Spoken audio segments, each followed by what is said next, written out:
Pada sore ini kita akan memulai rangkaian seri kuliah umum tentang Islam dan mistisisme di Nusantara.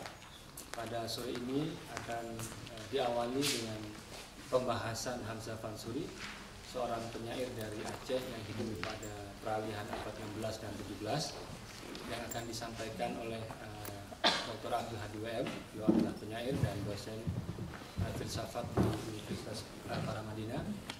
Dan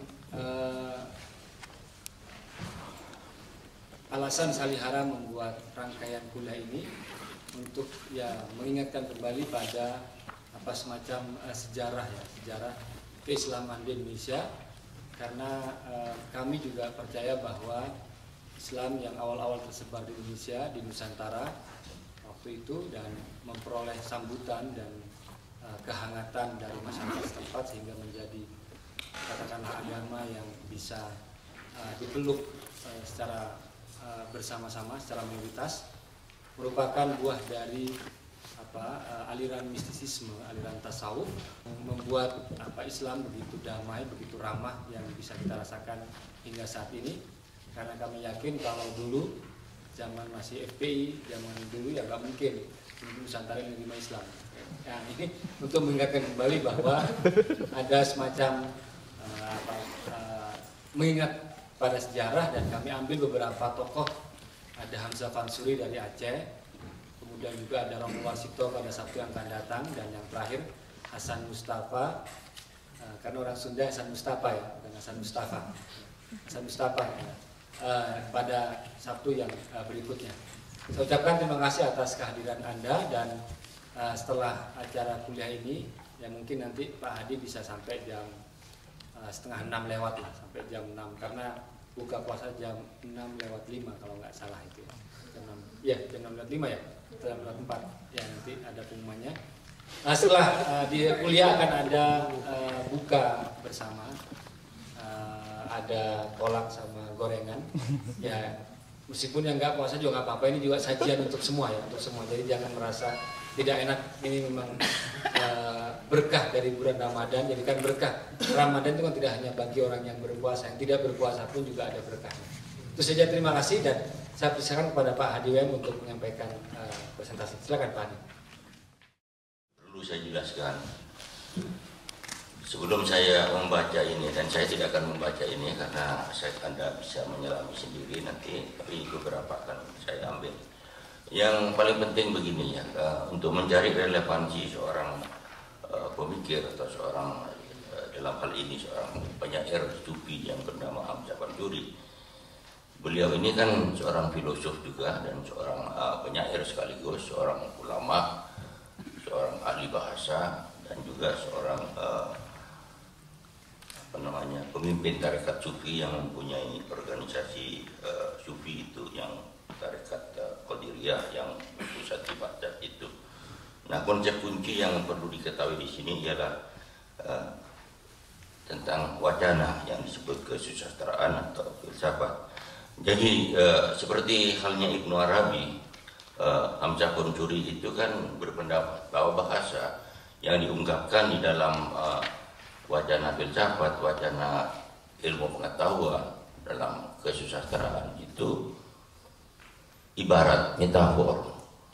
Jadi kebanyakan yang diuraikan dalam bentuk puisi itu tidak bisa ditafsirkan secara harfiah, tapi harus dibaca sebagai satu metafor. Metafor itu mempunyai banyak makna, dalam pengertian bisa maknanya konotatif, bisa maknanya makna evokatif, sugestif gitu ya.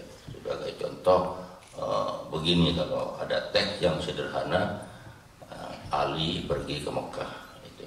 Nah, kalau tafsir harfiah itu tidak ada maknanya apa-apa, ya Ali jalan-jalan ke Mekah saja.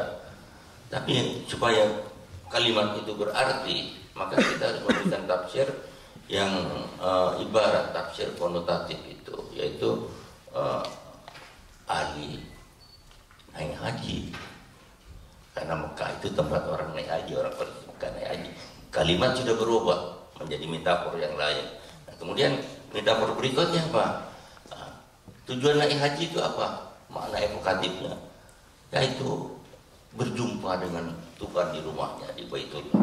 Itu makna yang sugestif yang ada di dalam upacara naik haji. Kalimatnya itu berubah lagi.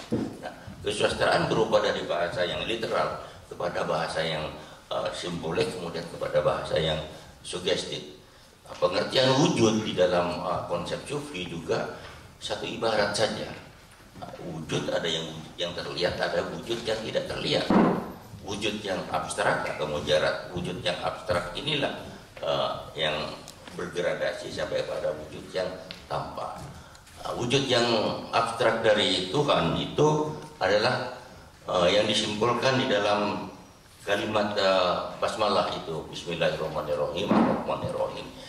Sifat Tuhan yang nampak itu adalah sifat pengasih dan penyayangnya, itu Ar-Rahman dan Ar-Rahim itu. Itulah wujud Tuhan dalam pengertian para sufi. Wujud Tuhan yang tertinggi, wujud hakiki dari ketuhanan. Wujud, ada wujud batin, ada wujud rohani. Karena itu pengertian kesatuan wujud, wahdatul wujud, kesatuan wahdatul wujud itu merujuk kepada bahwa semua yang ada di bumi itu disatukan oleh sang wujud yang pencipta, kembali kepada wujud sang pencipta. Innalillahi wa inna ilaihi raji'un. Dari Tuhan kembali kepada Tuhan. Itulah wujud yang tertinggi sebetulnya. Nah, tafsir semacam ini sering salah pahami ya, karena manusia itu senang berdebat, tidak senang manusia itu menggenggam kebenaran, orang lain menggenggam kebenaran, maka kebenaran ditutur-tuturkan terus menerus sampai sekarang. Sehingga dalam agama apapun, dalam Islam, dalam Hindu, dalam Buddha, kafir mengkafirkan itu hal biasa ya, sudahlah, nggak apa-apa. Kafir mengkafirkan, kita juga kafir tapi religius sekali. Jadi memang begitu ya. Jadi itu konsep pertama tentang metafor, bahasa sebagai metafor. Jadi sudah sebetulnya pemikiran ini sudah diulangi lagi oleh Foucault, oleh Ricoeur sekarang abad 20, disadari lagi bahwa apa yang kita katakan ibarat saja, metafor saja. Itu pandangan para sufi. Karena itu di dalam sebuah wacana itu yang tidak penting, dengan sendirinya fiksi. Agama itu juga mengandung fiksi. Filsafat mengandung banyak dongeng. Ilmu pengetahuan juga banyak mitosnya. Biasa itu. Kemudian itu jadi relevansinya itu. Kemudian sekarang Derrida bertanya ketidakhadiran. Para sufi dulu sudah justru ketidakhadiran itu yang diinginkan, fana itu namanya fana. Kehadiran itu mengganggu. Ketidakhadiran itu yang penting, membuat manusia bahagia, selamat. Karena ketidakhadiran adalah keselamatan. Nah, justru di barat yang dituntut oleh Derrida, bingung dia cari. Para sufi justru itu yang kita inginkan, unio mistika, fana. Nah, di situ relevansinya dalam menjawab kehidupan. Karena itu kita tidak mempersoalkan apakah bahasa itu mitos, fiksi, dongeng, ada kebenaran atau tidak ada kebenaran, tapi pokoknya sastra itu mengikuti naluri manusia sampai kepada jejak di mana kebenaran itu tidak tampak lagi. Itu artinya kebenaran itu sudah berakhir pada ujung-ujungnya. Nah, sekarang saya akan membicarakan Hamzah Pancuri. Hamzah Pancuri ini seorang penyair yang tidak diketahui kapan lahirnya. Tapi ada yang mengatakan beliau sudah muncul pada awal abad ke-16, ada yang mengatakan baru muncul pada awal abad ke-17 Masehi. Itu kelahirannya dari Aceh. Beliau itu seorang. Nah, dalam pembacaan pertama terhadap sajak-sajaknya itu akan segera terlihat beberapa ciri yang menonjol, yang diantaranya kemudian menjadi semacam konvensi sastra dan puisi-puisi Melayu klasik. Ya. Misalnya pemakaian penanda kepengarangan seperti fakir, anak dagang, atau anak jamu dan seterusnya. Jadi penyair itu selalu mengidentifikasinya dengan anak dagang. Kalau kalau Haid Anwar mengatakan itu aku mengembara ya di negeri asing gitu ya. Atau kalau Amir Hamzah anak langkat musafir latai, Hamzah Pancuri mengatakan sebagai seorang fakir yang kesemuanya itu ditransformasikan dari gagasan sufi tentang peringkat kerohanian di jalan tasawuf gitu. Tetapi juga mempunyai konteks sejarah dan sosial, karena agama Islam dahulu disebarkan oleh para pedagang, biasanya mereka merantau dari satu negeri ke negeri yang lain ya. Dahulu itu beranak piana itu tidak membawa istri, pedagang-pedagang itu di mana boleh kawin itu mereka itu. Jadi pedagang dulu tuh enak itu ya. Jadi mereka itu pergi tinggal sementara, kemudian balik lagi ke kampung halamannya. Nah, seorang penyair itu juga seperti fakir, dia orang merantau di negeri asing.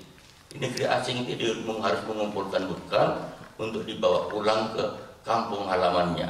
Kampung halaman manusia itu ada dua, yaitu kampung halaman dunia, yaitu ya kalau dari Tegal ya pulang ke Tegal, kalau dari Bukit Tinggi pulang ke Bukit Tinggi. Tapi ada kampung halaman, yaitu kampung halaman metafisik, kampung halaman akhirat. Kemudian kampung halaman metafisik, kalbunya itu, hatinya itu. Nah, seperti karena itu Hamzah Pancuri selalu menulis saja begini dia misalnya. Hamzah Pancuri di dalam Mekah mencari Tuhan di Baitul Ka'bah ya. Di Barus ke Quds terlalu payah, akhirnya jumpa dalam rumah. Itu ada rumah di situ. Rumah pertama Baitul Ka'bah, itu disebut Baitullah, rumah Tuhan di muka bumi ini. Tapi rumah Tuhan juga ada dalam kalbu manusia, di dalam rumah kalbu. Karena itu kalbu diumpamakan sebagai Ka'bah. Kalbu yang orang yang beriman itu diumpamakan Ka'bah. Karena orang beriman itu pendiriannya kuat, teguh, tidak bisa digoncang-goncang. Sama dengan bentuk kubus itu. Simbol-simbol keagamaan itu kan ada 3 macam yang tidak berubah. Pertama, segitiga seperti piramid itu, yang kalau di sepak kanan, sepak kiri tetap aja juga segitiga seperti piramid, atau seperti bulatan itu, bola itu. Ya. Orang Buddha menggunakan itu, lingkaran samsara itu. Di sepak kanan, sepak kiri tetap juga bundar gitu. Nah, Ka'bah juga begitu, kubus itu. Kenapa simbol-simbol itu dibangun itu ya? Jadi mereka selalu memakai ibarat. Kedua, banyak petikan ayat Al-Quran dan hadis ya, karena memang para sufi itu menulis saja itu karena perenungan terhadap pengalaman batinnya yang disentuh oleh ayat-ayat di dalam Al-Quran dan hadis ya. Misalnya hadis Qudsi mengatakan kuntukan san makbian itu ya. Dari mana mereka itu mengambil alih tentang cinta itu ya. Aku berbendaharaan tersembunyi, aku cinta untuk dikenal, maka aku mencipta dan dengan demikian aku dikenal. Jadi ada 2 konsep kunci, yaitu di situ itu ahbab tuh ya, muhabbah, cinta yang kemudian menjadi isim, dan urah yang menjadi ma'rifat. Jadi antara dikenal dan dicintai itu satu saja.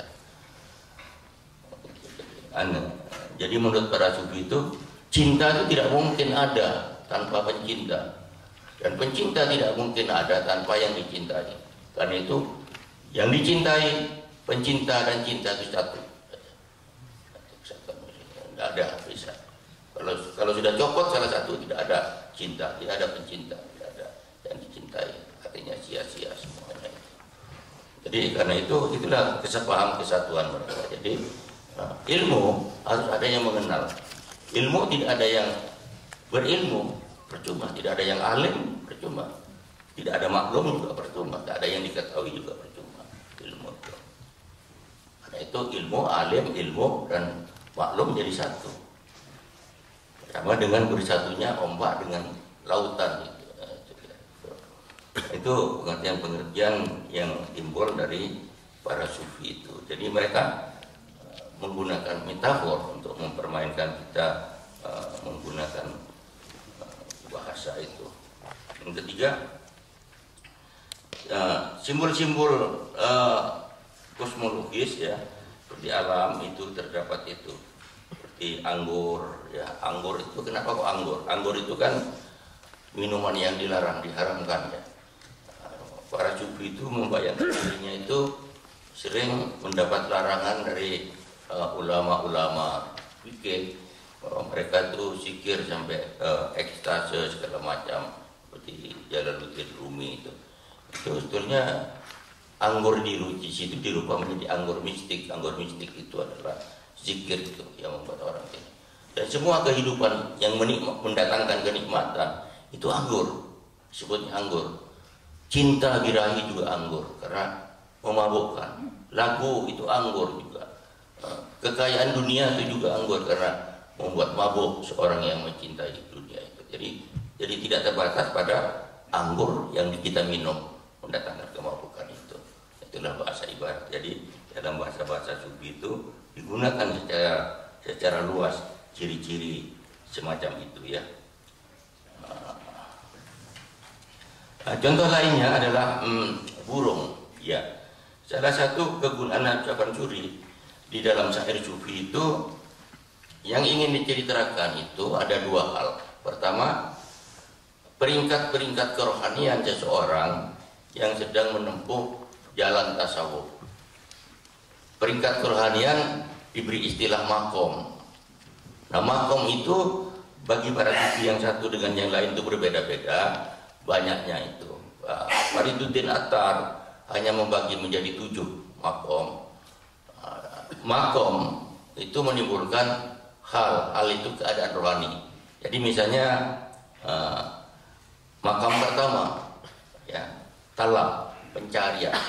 Orang yang mencari terus menerus itu di dalam halaman 5 itu ya, di bawah itu mempunyai keadaan rohani tertentu. Orang yang sedang mencari, gelisah, bingung, ini segala macam, berbenturan dengan ini, salah, trial dan error dan segala macam, itu diceritakan. Kemudian cinta itu juga berperingkat macam-macam, menimbulkan keadaan yang macam-macam. Misalnya cinta yang paling mulia itu diceritakan oleh Attar, kemudian disampaikan lagi oleh Hamzah Pancuri itu kisah Sesan dan seorang gadis Nasrani. Ada seorang ulama terkenal pada zamannya bernama Sesan. Dia mempunyai ribuan dan ratusan murid ya, dan pengikut, membentang di seluruh negeri Islam pada waktu itu. Pada satu malam dia bermimpi, dia melihat sebuah berhala yang indah di Athena, Yunani. Dan kemudian besok paginya dia berangkat ke Yunani bersama pengikutnya, mencari-cari di kota Athena. Akhirnya sampailah di sebuah biara, dan di atas menara biara terlihatlah seorang gadis yang cantik jelita, luar biasa, menimbulkan birahi bagi Sesan. Sesan mulai tertarik. Dia akhirnya mulai tak bisa akhirnya menyerah Sesan. Akhirnya dia mau mengikuti perintah gadis Nasrani itu. Kalau dia ingin kawin dengan gadis itu, dia harus mau memelihara babi dan mau juga pindah menjadi agama Kristen. Dan dia bersedia. Tapi lambat laun murid-muridnya gelisah, bagaimana seorang ulama besar bisa pindah agama. Kenapa? Itulah rahasia cinta. Kemudian karena doanya kepada Tuhan terlalu mendalam para murid itu, akhirnya Tuhan mendengarkan dan memberikan mimpi kepada Sesan bahwa dalam mimpinya itu dia berjumpa dengan Nabi Muhammad dan disuruhnya Sesan pergi ke Mekah. Esok paginya Sesan pergi ke Mekah, meninggalkan Athena dan gadis yang dicintainya itu. Sampai di Mekah dia bertobat dan kembali ke jalan Islam. Tetapi ini gadis Nasrani ini justru sekarang yang gelisah. Dia ingin dicarinya sampai di Mekah. Sampai di Mekah gadis ini masuk agama Islam. Satu paradoks yang luar biasa yang diceritakan di dalam bahwa cinta itu mempunyai hakikat yang saling tukar menukar, saling mengabdi di dalam cinta. Cinta itu menerobos untuk kebangsaan, etnik, agama dan segala macam aliran keagamaan. Seorang Syiah hari ini bisa jatuh cinta pada seorang Wahabi dan seterusnya. Itu bukan tidak mungkin dalam sejarah. Ya. Itu banyak yang terjadi. Sifatnya melampaui cinta. Karena itu cinta menjadi jalan utama bagi para sufi karena dia transcend. Dia melampaui sekali, mengatasi segala sesuatu, mengatasi persoalan. Tanpa cinta tidak mungkin kita menuntut ilmu sedalam-dalamnya. Tanpa cinta kita tidak mungkin mengerjakan sesuatu dengan bersungguh-sungguh. Tanpa cinta kita tidak mungkin memeluk agama dengan sungguh-sungguh. Nah, jadi dengan cara begitu para sufi itu mengkritik cara beragama yang berlandaskan hanya melihat dari segi legalistik formal. Dari segi legalistik formal, kalau sudah sholat, sudah selesai, sudah Islam, padahal belum tentu hatinya tidak lari ke kanan ke kiri. Jadi beragama itu harus total. Memeluk ideologi pun juga harus total. Bagi para sufi itu, kalau jadi komunis ya jadi komunis betul-betulan, jangan setengah-setengah. Kalau mau jadi sufi betul-betulan, jangan setengah-setengah.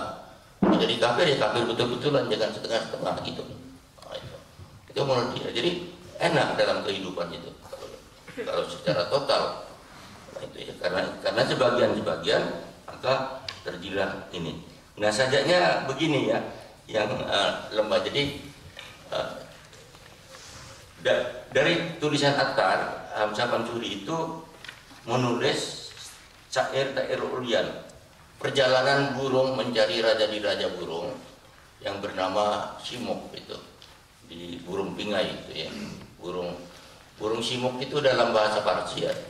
Dalam bahasa Arab artinya angka, burung angka. Burung Phoenix dalam bahasa Inggris itu. Atau burung Om dalam bahasa Cina itu. Itu memang simbol hakikat ketuhanan dan asal usulnya dari Kaukasus sana gunung itu. Burung yang tanpa jodoh. Jadi, kalau dia beranak dia menyanyi menganguskan burung. Nah, pada suatu hari, jadi burung-burung itu dari seluruh dunia, dari segala jenis itu berkumpul. Mereka bermusyawarah karena gelisah tidak mempunyai raja di raja mereka. Kerajaan mereka kacau balau karena tidak ada pemimpin. Maka Hudhud mengatakan, kita punya raja di raja, yaitu Simuk. Kita harus terbang mencari dia dan harus membawanya sehingga kerajaan burung kembali pulih. Dalam penerbangannya itu hanya 30 burung yang sampai ke puncak gunung. Karena itu yang mereka lihat bukan Simuk, yang mereka lihat adalah diri mereka sendiri. Jadi raja itu ada di dalam diri kita sendiri. Jadi itu kata Attar itu ya. Jadi kemudian lembah-lembah yang harus dilalui ada 7, yaitu lembah Telak, lembah Cinta, lembah pencarian, lembah kedua lembah Isyik, lembah cinta. Kalau orang sudah sampai pada puncak cinta ilahi, maka akan makrifat sampai ke lembah ketiga makrifat. Kalau orang sudah makrifat, mengenal secara mendalam segala sesuatu, maka istiqnah, timbul ketenangan di dalam kalbu kita. Sehingga ketenangan yang kelima timbul khairat. Dan karena tenang kita melihat segala sesuatu di dunia ini dengan penuh pesona menakjubkan. Sehingga manusia yang berbagai-bagai, makhluk yang berbagai-bagai itu menakjubkan semua. Jadi manusia tidak mencaci maki, tidak mengejek, menakjubkan semua. Seorang gadis kecil yang cantik menakjubkan penciptaan, daun-daunan dan segala macam.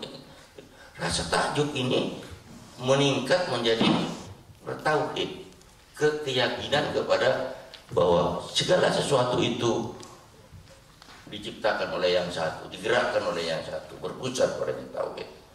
Nah, karena sudah sampai pada lembah yang ke-6 tauhid, maka lembah yang ke-7 lembah fakir, yaitu yang diartikan lembah fana, bakat dan fakir.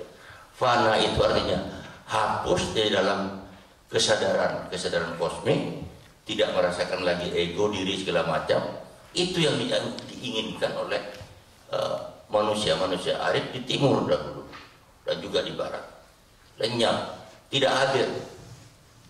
Derrida kok justru memprotes ketidakhadiran. Kita ingin tidak hadir kita. Gitu. Itu yang mendatangkan tentram. Kalau hadir itu tidak tentram. Maka tidak hadir itu yang penting fana dan baka. Dengan tidak hadir di dalam rangka fisik itu, maka dia baka abadi di dalam yang metafisik. Sebagai bukan.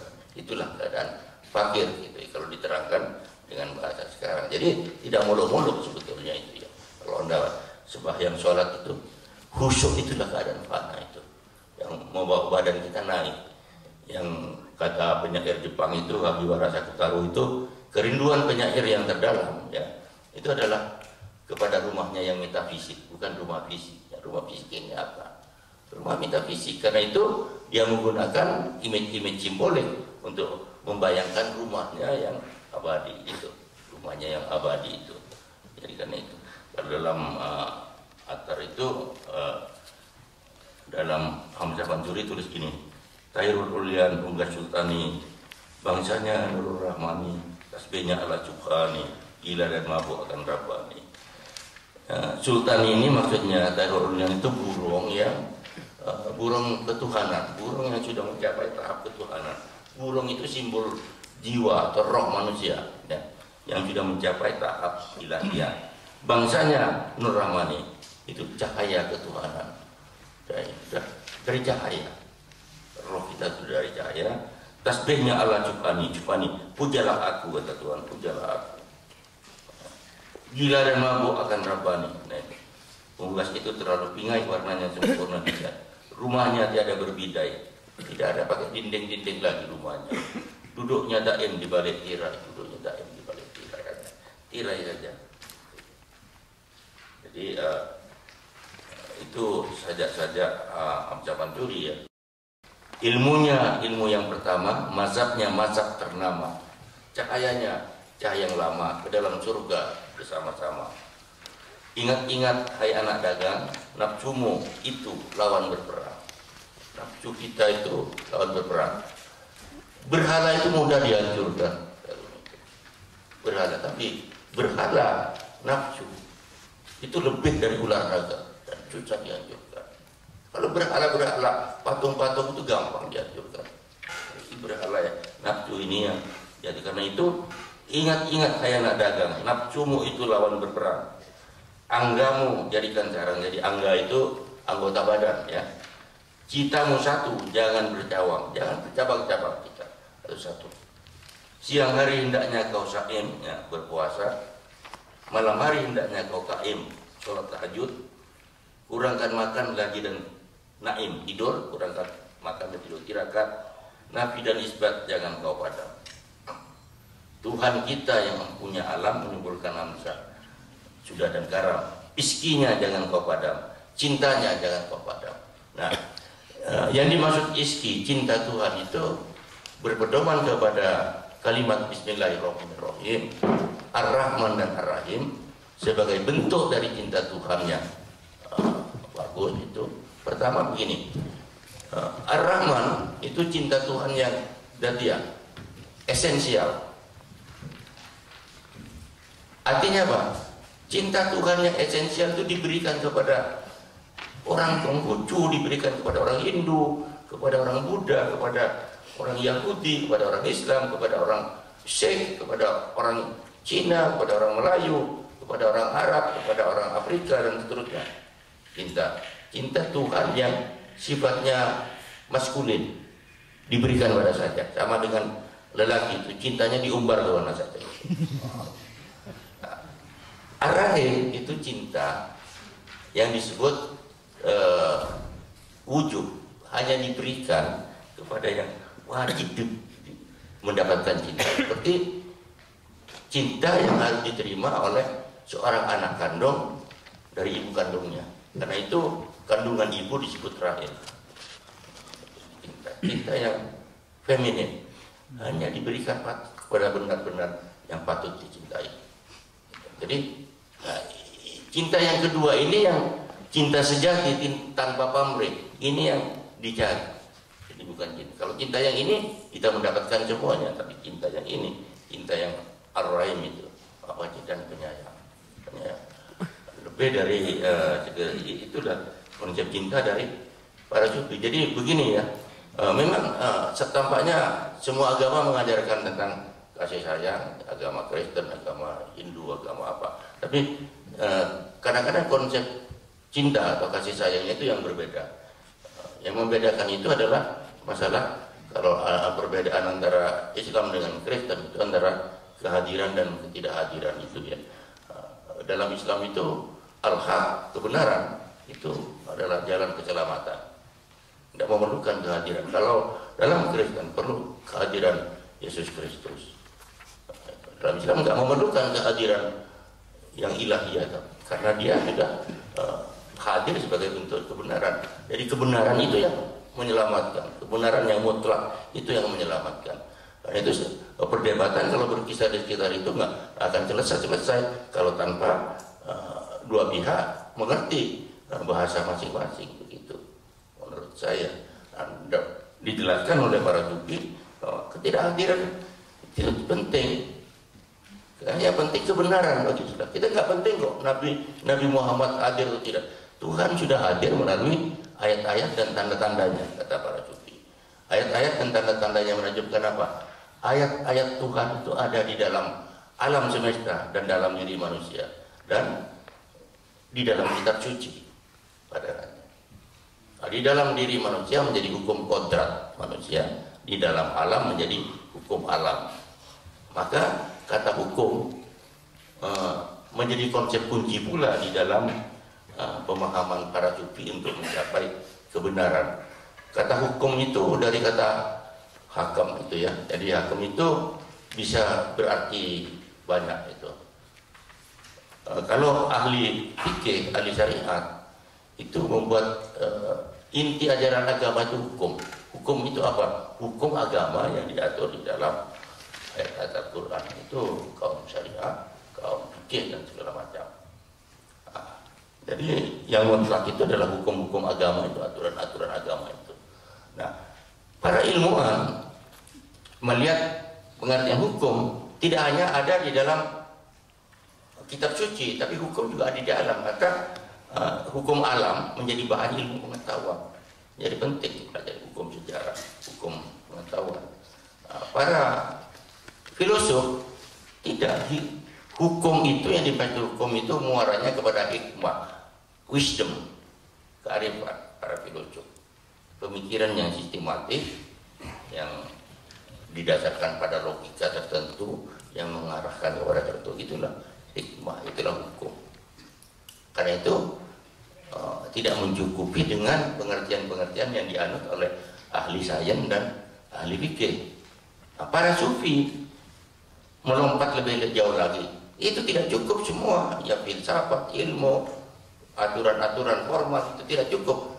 Ma'rifat, nah, hukum itu artinya ma'rifat itu pengenalan secara mendalam, di mana kita itu betul-betul ada di dalam rumah kebenaran itu, tidak berada di luar pagar kebenaran. Orang ahli syariah itu masih ada di pagar, kata mereka. Diumpamakan ada di pagar. Ahli sains juga ada di halaman baru. Jadi baru ada di halaman katanya. Jadi kalau filosof ada di beranda rumah, tapi sufi sudah ada di dalam rumah itu, bertemu dengan yang mempunyai rumah. Kira-kira rumah baru begitu. Nah, itu menurut klaim para sufi itu tentu saja relatif ya. Nah, tapi para sufi itu begitu. Jadi sudah berjumpa, yang penting berjumpa, melihat. Karena itu pengertian seperti gini ya.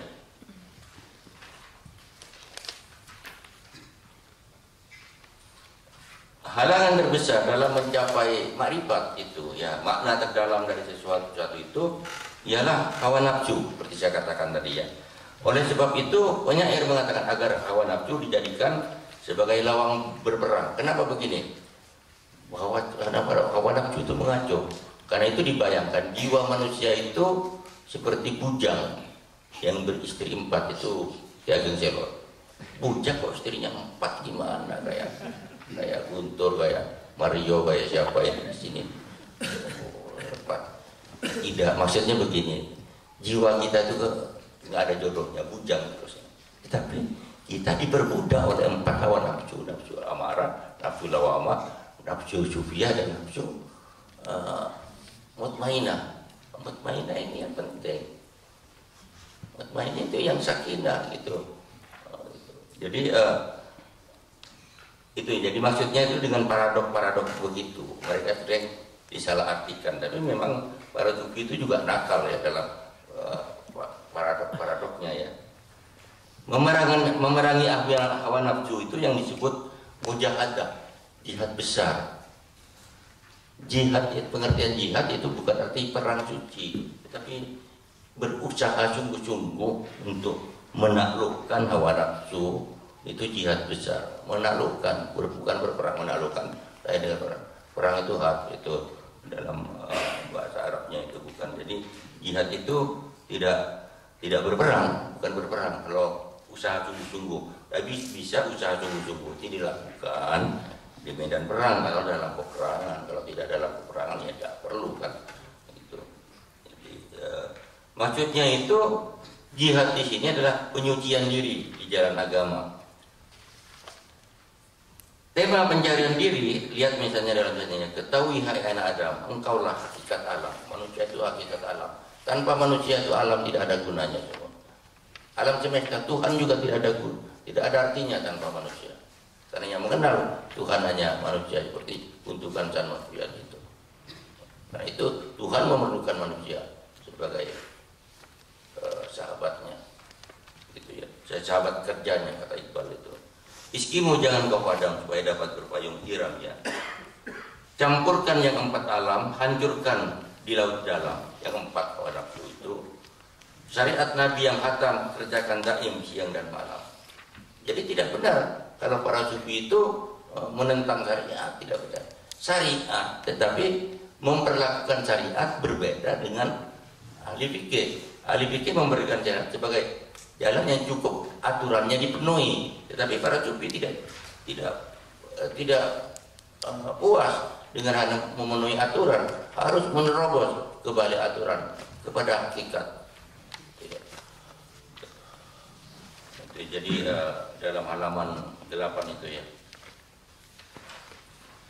Sekarang saya ingin agak belakangan bicarakan tamsil anak dagang dalam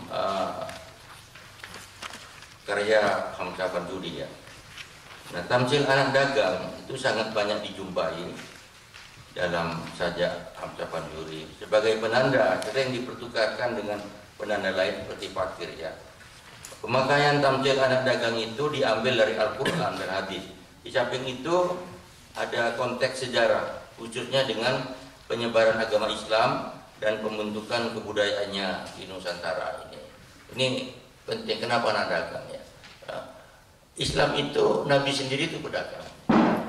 Karena itu tidak aneh kalau Islam itu disebarkan melalui perdagangan. Kemudian sejak itu setelah Islam melakukan penyebaran melalui perdagangan, ditiru oleh agama Protestan dan Katolik itu ya, menyebarkan melalui perdagangan ya, mengikuti VOC dan segala macam itu dulu itu. Sebagaimana tadi ya, itu ya di Asia Tenggara dimulai itu ya. Nah sejak itu berdagang dan merantau itu jauh dari kampung halaman untuk melakukan urusan dunia, menjadi budaya orang Islam Nusantara. Dari Aceh sampai Makassar, dari Banten sampai Ternate, dari Malaka sampai Madura, dari Padang sampai dan Kalimantan sampai sisir Pulau Jawa itu terlibat dalam perdagangan dengan perantauan besar-besaran. Sehingga pertama akibatnya apa? Bahasa Melayu tersebar ke seluruh Indonesia, bahasa Jawa tidak, gitu. Dan itu dijadikan lingua franca ya. Kemudian yang kedua, baru pada abad 18-19 budaya dagang di kalangan orang-orang Islam yang pesisir ini dikikis jadi masyarakat Muslim. Nusantara itu dijadikan feodal agraris itu, terutama orang Jawa, orang Melayu itu hanya tersisa beberapa suku bangsa yang masih bertahan. Pertama, dalam etos budaya dagang itu seperti orang Bugis, orang Minang, orang Banjar itu ya, yang masih tetap melekat sampai sekarang.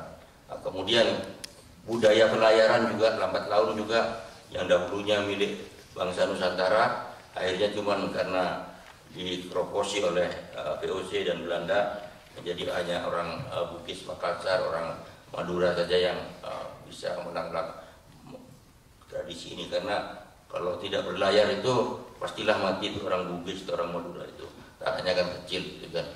Nah, jadi itulah, jadi sejarah itu pun masuk ke dalam menjadi sumber penciptaan inspirasi. Karena itu simbol laut, simbol dagang itu jarang ditemui dalam puisi-puisi Arab ya, puisi sufi Arab atau Parsi. Itu khas dunia Melayu itu, karena dagang itu ya. Nah, hadisnya begini kan, jadilah orang asing di dunia, singgahlah sementara dalam perjalananmu, dan ingatlah akan asap kubur. Hadis ini daripada Nabi Al-Habib. Kala kul fi dunya ka'annaka kharib, barang siapa daim kepada dunia karib, mana akan dapat menjadi habib gitu.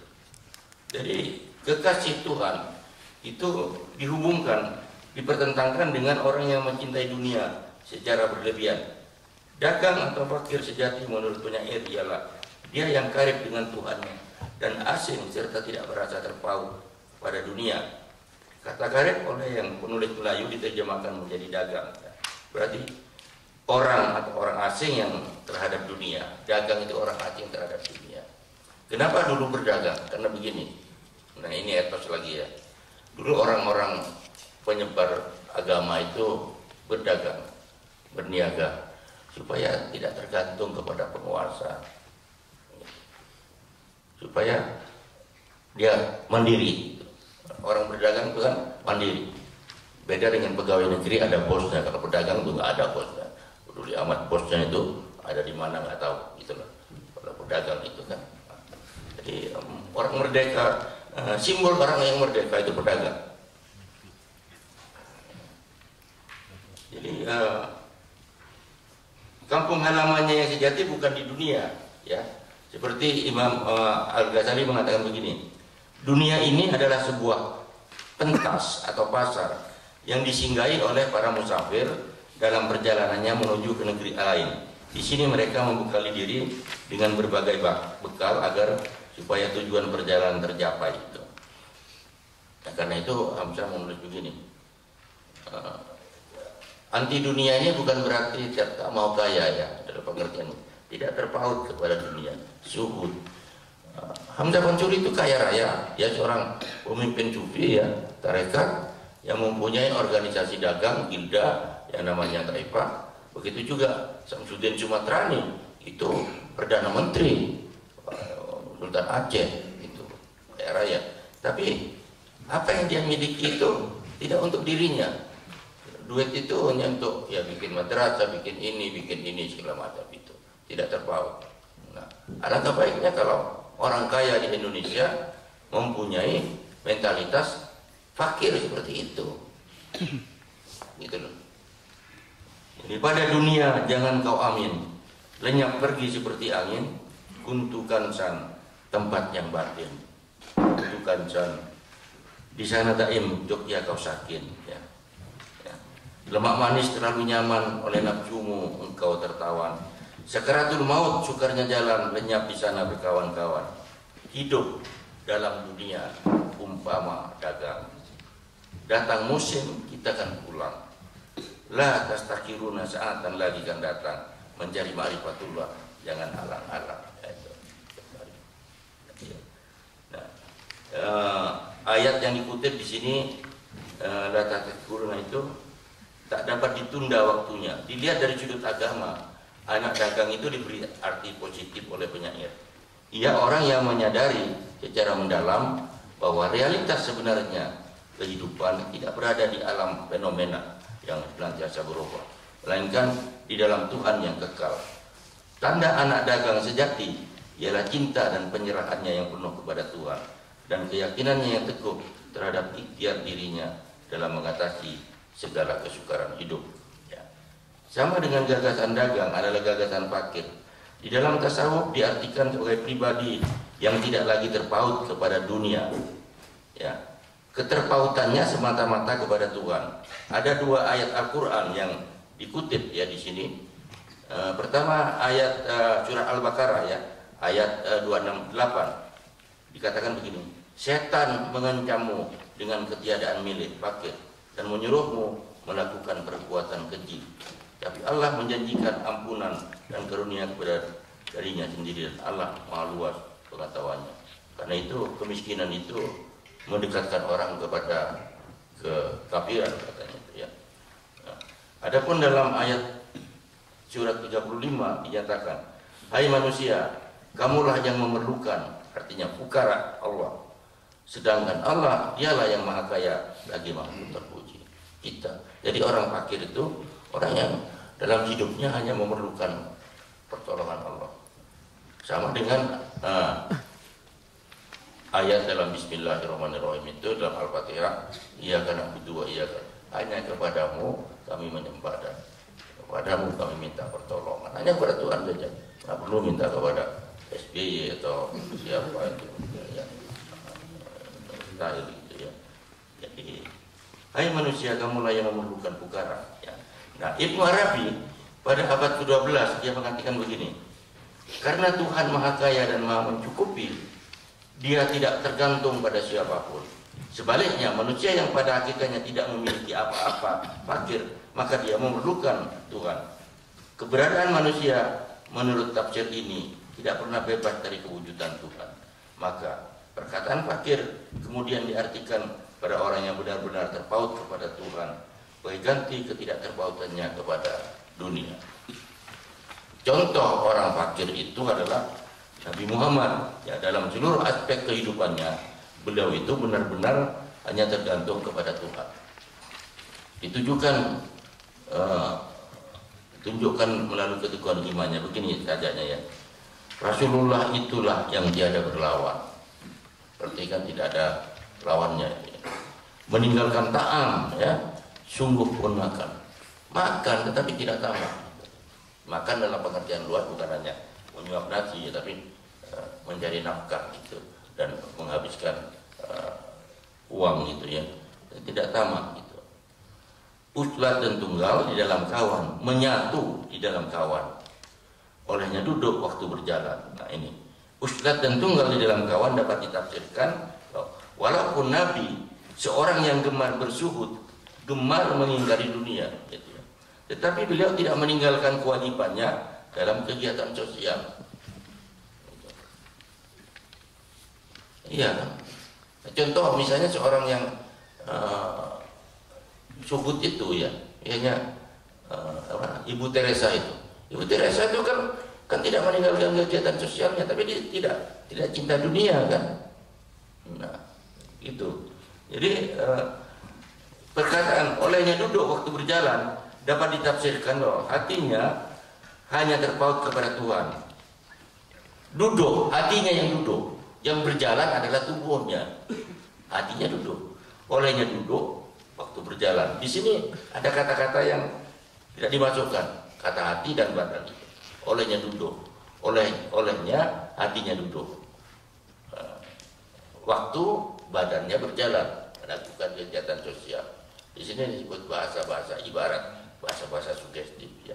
Yang kata-kata itu bisa dirubah. Jadi kata duduk tidak bergerak atau berjalan dapat ditafsirkan bahwa keyakinannya kepada Allah itu sangat teguh.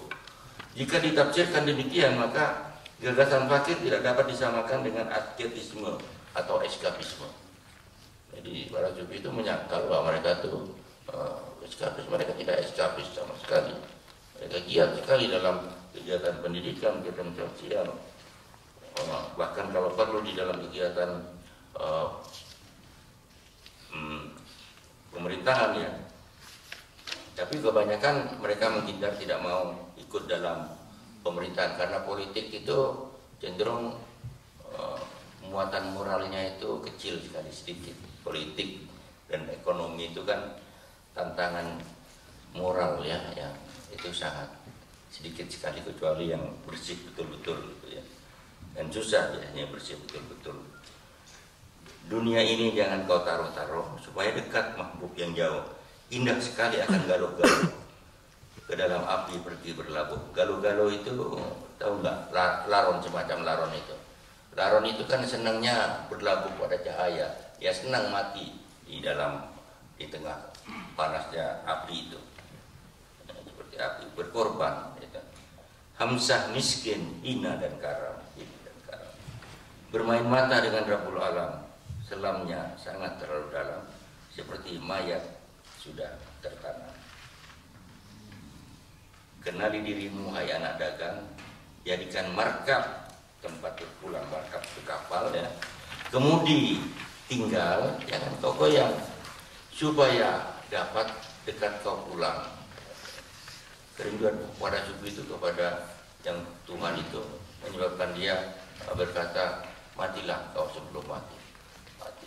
Mati itu satu kenikmatan, karena kehidupan dunia ini bukan putus asa ya, tapi hidup di dunia ini bagi Cupi itu apa?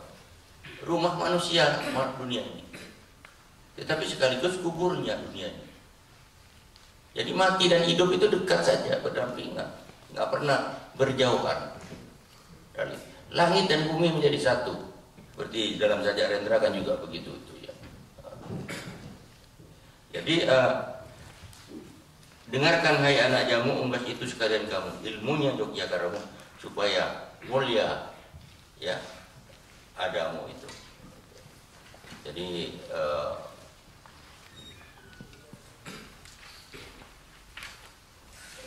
kemudian ada sangkaan bahwa para sufi itu menyimpang dari syariat. Tidak ya.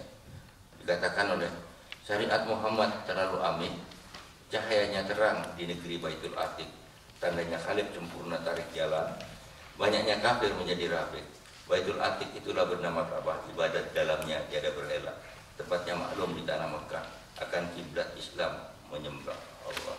Jadi itu contohnya. Dan pengaruh puisi sufi itu sangat besar sekali, terutama dalam prasajakan Indonesia yang awal ya. Misalnya kalau kita lihat dengan pada sajak Sanusi Pane dan Amir Hamzah itu ini jarang diungkap karena pada waktu Sanusi Pane menulis itu jelas-jelas dia mengatakan bahwa pengaruh sufi itu sangat besar dalam sajak-sajaknya itu ya. Contohnya begini ya, kalau Anda lihat baca tadi saja Hamzah Faturi tentang laut, dikatakan kemudian kita banding dengan sajak Sanusi Pane. Alun membawa hidupku perlahan dalam kesunyian malam waktu, tidak berpawang, tidak berkawan, entah kemana aku tak tahu. Jauh di atas bintang gemilau seperti sudah berabad-abad, dengan damai mereka meninjau kehidupan bumi yang kecil amat. Ada juga yang mengatakan sastra itu sebagai ekspresi perasaan, jiwa, pemikiran penyair. Itu dipenuhi. Tapi ada juga puisi itu kan cuma permainan kata-kata saja, berbunga-bunga, kata berbunga-bunga, kata-kata indah. Itu orang yakin begitu. Nah, para sufi itu meyakini sastra atau puisi itu sebagai perenungan, bentuk perenungan terhadap pengalaman batin. Jadi yang diolah itu bukan realitas keseharian, tapi pengalaman batinnya yang diolah. Nah, itu yang membedakan misalnya. Karena yang diolah pengalaman batinnya, mereka tidak berpaham bahwa sastra itu sebagai tiruan, sebagai imitasi dari kenyataan. Kenyataan buat apa? Kenyataan itu apa? Kata-kata semu kenyataan itu realitas. Pengalaman saya juga kenyataan, kok mimpi saya kenyataan. Karena itu ada, cuma realitas itu ada jenjang-jenjangnya. Yang disebut wujud itu ada jenjang-jenjangnya, ada peringkat-peringkatnya. Nah, kalau para sufi itu Hamzah Pancuri membagi 5. Wujud yang pertama itu yang disebut alam hahut. Alam hahut itu alam sebelum Tuhan turun kepada penciptaan dan tidak dikenal sama sekali. Karena itu diucapkan dalam bentuk zikir.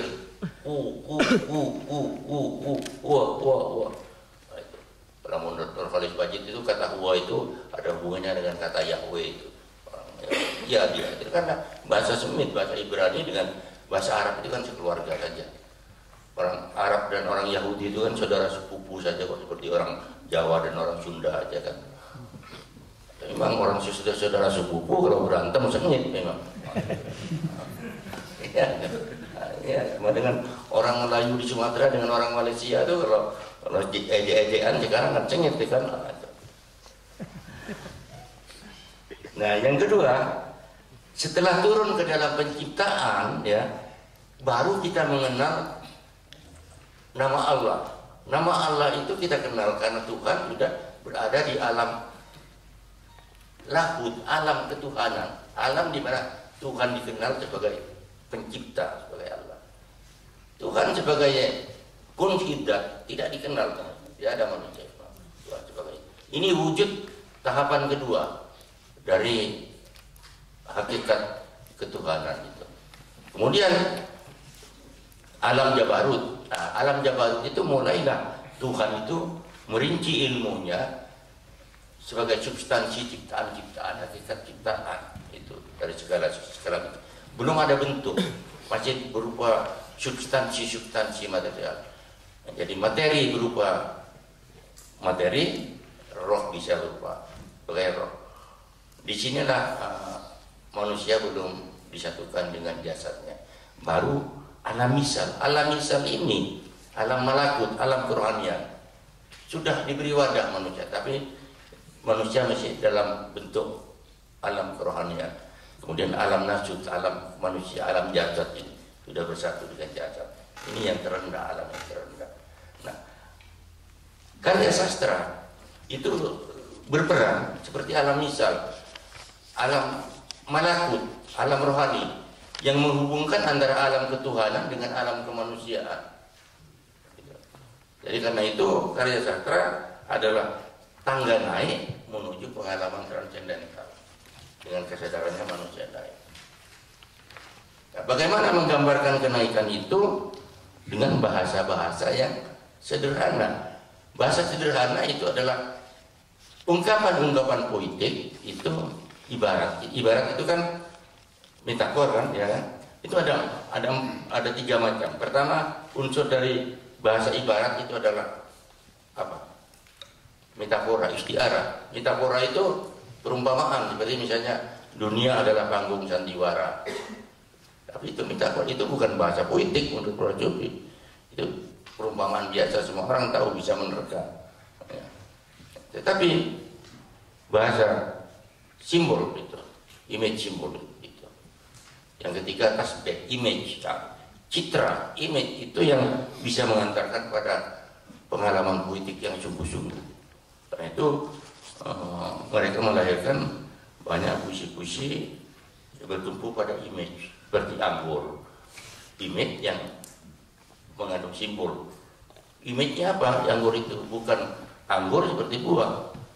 Tapi image anggur itu sesuatu yang memberikan kenikmatan sehingga memabukkan. Segala sesuatu yang menikmati kemampuan itu anggur. Jadi bukan hanya anggur itu. Sikir juga menikmati anggur. Itulah. Jadi tergantung konteks pemakaiannya. Nah, dari sini alam tadi ada wujud juga begitu juga. Teks juga peringkatnya seperti itu, teks itu. Ada alam nasut, makna lahir, makna ini, makna batin dan makna spiritual seterusnya. Dapat diumpamakan seperti begini ya. Syariat, tarekat, hakikat dan makrifat. Syariat itu perahu, tubuh perahu. Tarekat itu kemudinya, ya. Hakikat itu muatannya. Kita itu mempunyai muatan yang itu hakikat kehidupan itu. Labanya itu makrifat. Orang yang mempergunakan semua kemampuan-kemampuan spiritualnya dan kemampuan jasmanianya itu akan mendapat laba berupa mengenal segala sesuatu secara mendalam, mengenal hakikat sesuatu secara mendalam itu. Jadi itu ya tadi itu ya. Itu seperti begini dikatakan satu saja. Alam wahdat, Alam masih di mana kita tuh bayang-bayang semua. Wahdat itulah bernama bayang-bayang ya. Di sana nyata wayang dan dalang. Jadi pada alam ketika Tuhan turun ke dalam alam wahdat, alam kesatuan, mulai memecah, dia menurunkan ciptaannya, dia mulai terpisah antara dalang dan wayang. Tuhan sebagai dalang dan wayangnya makhluk-makhluk ini. Ya. Ya. Mahbubnya lingkup pada sekalian padang. Jadi kisah cinta Tuhan itu, kekasihnya itu meliputi semua sekalian alam, tidak terkecuali. Ya. Musyahadah di sana jangan kepalang. Gitu. Karena itu kata Amir Hamzah, maka merupa di datar layar wayang warna mana yang rasa. Kalbu rindu turut menurut dua sukma esa mesra. Aku boneka, engkau boneka. Penghibur dalam mengatur tembang di layar kembang bertukar pandang. Hanya selagu selayang dendang. Itu. Banyak ucapan-ucapan sufi itu termasuk juga ucapan Tiopani, ucapan syataat, ucapan yang mengandung paradoks seperti Ana Al-Har. Ulang kebenaran kreatif itu. Sebenarnya itu ucapan itu bukan satu paradok, tetapi kalau ada tanda petik di antara Ana Al-Haq itu, aku lagi benar, itu maksudnya ada kata-kata yang hilang di situ di depan. Tuhan bersabda, akulah kebenaran kreatif. Cuma Tuhan bersabdanya itu hilang. Itu apa namanya? Sebetulnya kalau mempelajari puisi sufi itu memang harus kuat filsafat bahasa, karena bahasa itu mempunyai rahasia mendalam. Karena seperti Heidegger mengatakan, kita itu bereksistensi hanya melalui bahasa. Tak mungkin manusia tidak bereksistensi melalui bahasa. Dan bahasa mengandung keterbatasan kalau kita sempitkan kepada pengertian harfiah. Kalau tangan diartikan sebagai tangan begini aja, ya kita sempit, nggak bisa dikatakan lagi. Bagaimana kita mengatakan tangan Tuhan, tangan ini segala macam, bahasa sempit, pintu. Karena itu para sufi menganjurkan, gunakanlah, lihatlah bahasa juga sebagai satu ibarat.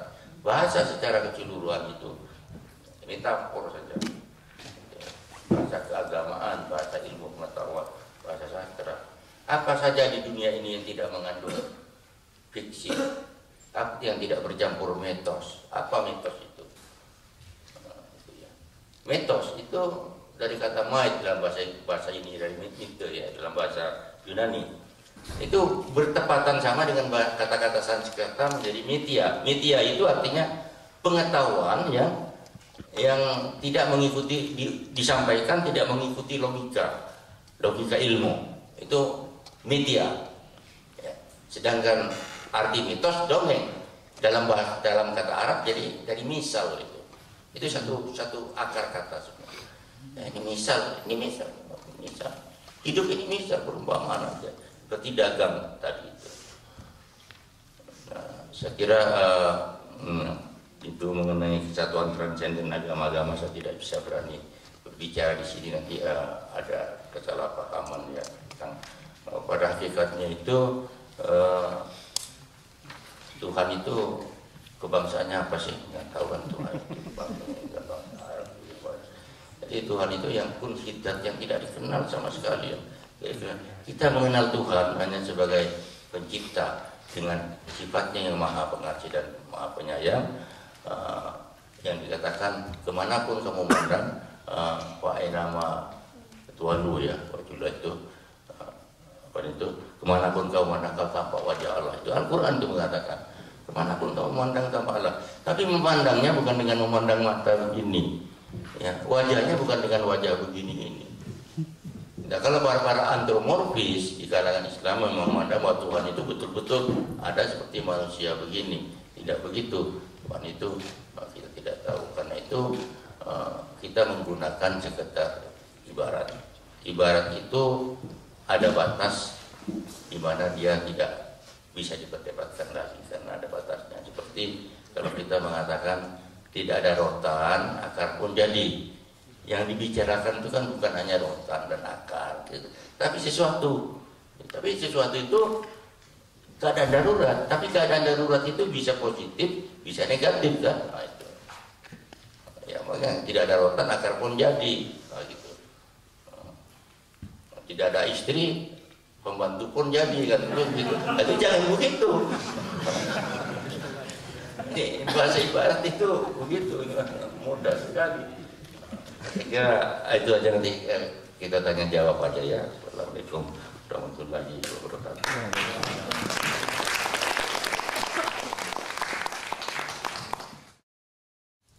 Tergelitik sama gini, kalau nggak ada yang dicipta, nggak ada yang juga disebut pencipta. Nah, ini dari tadi pembahasan sufi itu muaranya adalah ketiadaan. Nah, ini kesinambungannya apa nih? Itu saja. Terima kasih.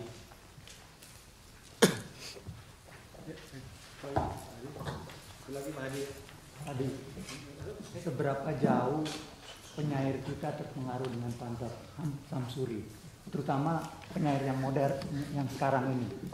Karena saya dengar Sitor juga mengagumi Pansuri, dia selalu membawa puisi-puisinya kemana-mana. Bagaimana Anda melihat? Apakah Anda juga melihat bagaimana pengaruhnya Pansuri terhadap penyairan kita yang sekarang ini? Kata cinta yang dipakai oleh para sufi ini kan mula-mula mahabbah ya, dari kedua kemudian isyik. Jadi dari pengertian-pengertian itu sangat banyak sekali pengertian. Misalnya kata mahabbah itu dikatakan ya, ada yang menganggap berasal dari kata hub. Hub itu apa? Hub itu kendi yang penuh dengan air ya, sehingga tidak ada lagi air bisa masuk ke dalamnya. Cintanya hanya untuk seperti itu, artinya tidak diperuntukkan pada kecuali yang sudah ada di dalam kendi itu sendiri gitu ya. Tapi juga ada yang mengatakan dari ib itu benih unggul, bibit unggul. Bibit unggul itu bisa ditanam di tanah gersang atau di tanah yang subur, itu sama saja tumbuh. Cinta seperti itu, dia ulet cinta itu, dia tidak bisa tumbuh di mana saja. Di tengah-tengah medan peperangan, di tengah ini segala macam. Nah, kemudian para sufi menambahkan dengan setelah periode Rabi'ah al-Adabiyah kemudian menjadi isyik. Isyik itu sebetulnya cinta birahi, artinya cinta yang berlipat-lipat ganda, gitu ya. Seperti cintanya Majnun kepada Laila, gitu ya. Cintanya siapa namanya? Juliet kepada Romeo, cintanya berlebihan, meluap-luap, itu seperti tidak ada penuh lagi, gitu ya. Nah, pengertian cinta yang semacam itu yang diambil oleh para sufi ada dua macam. Pertama, kalau Rabi'ah itu mengatakan cinta yang pertama itu cinta yang masih dengan pamrih, cinta dengan pamrih, cinta karena saya rindu, cinta karena dia cantik, cinta karena kalau dia kawin dengan dia akan mendapat keuntungan materi dan segala macam, mendapat kesenangan segala macam. Cinta yang masih terpaut kepada hal-hal yang material dan fisik, cinta berpamrih. Cinta yang kedua, cinta tanpa pamrih. Artinya orang itu dicintai karena memang harus cinta, seperti anak ya, anak kandung itu ya. Patut dicintai oleh ibunya. Ibunya tidak mengharap apa-apa, bahkan dia dituruti gitu. Gitu. Artinya cinta yang tanpa pamrih seperti itu. Nah, cinta kita kepada Tuhan seharusnya itu bukan karena kita ingin tidak masuk neraka supaya cinta pada Tuhan, beribadah dengan niat supaya kita masuk surga, itu berpamrih kata Rabi al-Adawiyah. Karena itu dia mohon kalau dia menginginkan supaya tidak masukkanlah ke neraka katanya ya, orang lain masuk surga. Jadi niatan, jadi cinta untuk cinta itu sendiri.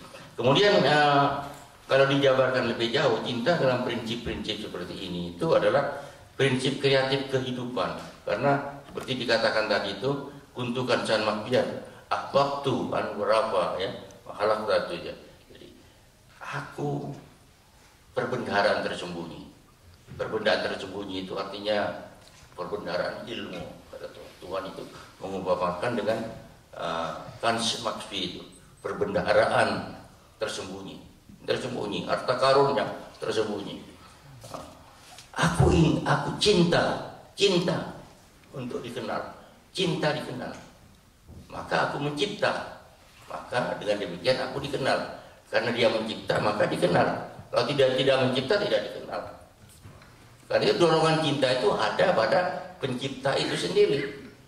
Karena itu penciptaan itu dianggap sebagai lahir dari kecintaan terhadap ilmu yang tersembunyi itu. Ilmu perbendaharaan tersembunyi. Perbendaharaan tersembunyi juga bisa keindahan yang tersembunyi dari berbagai-bagai, ingin dikuak, disibak. Jadi misteri penciptaan nggak bisa dijelaskan dengan logika subjek dan objek dan predikat, tidak bisa. Karena pencipta dan yang dicipta itu menyatu dalam dirinya. Sama dengan seorang pelukis dengan lukisannya, hubungan spiritual nggak bisa dijelaskan. Hubungan seorang penyair dengan puisinya, hubungan seorang sama dengan hubungan itunya. Dia selalu dekat. Karena itu Tuhan mengatakan aku itu lebih dekat daripada lehermu sendiri. Betul nggak Guntur? Betul begitu ya?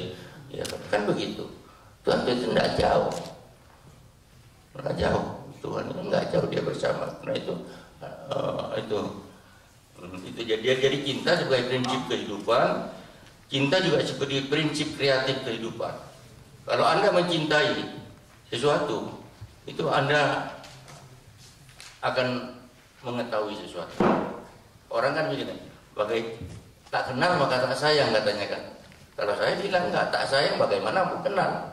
Kalau orang kita bertemu berkenalan dengan orang tak sayang, ya nggak ada usaha saya untuk berkenal dia lebih mendalam. Tapi kalau saya mencintai dia, saya ingin tahu ini celok-beloknya sampai ke dapur bagaimana, di ini bagaimana, kamar mandi bagaimana, terus segala macam. Ingin tahu kan semua kan. Itulah fungsi timbal balik antara cinta dan pengetahuan, cinta dan tahu, cinta dan kenal itu. Kemudian kalau tidak ada cinta, tidak ada pencinta, betul. Cinta itu nggak ada yang cinta, kata Rumi itu nggak ada cinta yang bertepuk sebelah tangan. Kalau saya cuma bertepuk begini, nggak ada cinta. Cinta saya diterbangkan angin. Cinta itu harus konkret. Kalau Zubi itu berpendapat, cinta itu harus ada yang dicintai. Kalau tidak ada yang dicintai, bagaimana cinta kita dicintakan, dipraktekkan gitu, diamalkan, kan begitu. Kalau gitu ada yang menyembah, ada yang disembah kan, baru ada sesembahan. Nah, itu. Kalau tidak, hubungan korelasi tiga itu dalam filsafat timur selalu ada gitu ya. Nah, tiga kesatuan itu. Nah ini yang kata itu menggunakan metafora. Kata tiada itu juga metafora. Tiada itu tiada bagaimana? Ya kata tadi itu kan saya tidak ada di rumah. Dan menurut bahasa ya tidak ada di rumah, tapi ada di luar rumah. Gitu. Jadi kata tiada masih ada hubungan dengan dalam konteks manusia itu dengan ruang, karena manusia itu tidak bisa menggunakan bahasa. Nah, pertama itu bahasa itu selalu ada di dalam ruang dan waktu itu ya, artinya, dan kata yang satu itu mempunyai hubungan dengan kata yang lain. Jadi begini, maksudnya para sufi itu begini, kalau Heidegger juga mengatakan begitu, kalau Anda menyebut kata air tentu teringat kata-kata lainnya selain air. Apa ya? Daun, pohon, tanah, ini kendi, ada gayung, bak mandi, kolam, laut, sungai, segala macam, beribu-ribu kata-kata lainnya mengepung saja satu kata air itu. Ya, pendekatan terhadap bahasa begitu, terhadap makna juga begitu. Karena makna kata air itu tidak bisa diartikan hanya sebagai benda, ya, tetapi juga sebagai sesuatu entiti yang lain yang mengandung sesuatu yang lain juga. Gitu. Nah, itu cukup dikatakan bahwa kata tiada yang digunakan para sufi itu dan wujud dan berwujud itu adalah metafor. La ilaha illallah Muhammadur Rasulullah. La ilaha illallah. ada Tuhan selain Allah. Loh, kok Tuhan tidak ada, kemudian selain Allah? Nah, itu tiadanya bagaimana? Nah, tiadanya tiada sebagai hakikat. Kenyataan bahwa Tuhan lain selain Allah itu ada, dibuat oleh manusia, itu iya ada, tapi ditiadakan, dinegasikan, dalam pengerti tidak diakui ketuhanannya, kan begitu. Jadi misteri kata-kata tiada itu begitu, ada tapi tidak diakui, karena itu dikatakan tiada Tuhan selain Allah. Nah, itu misteri bahasa lagi itu ya. Jadi saya kira itu saja.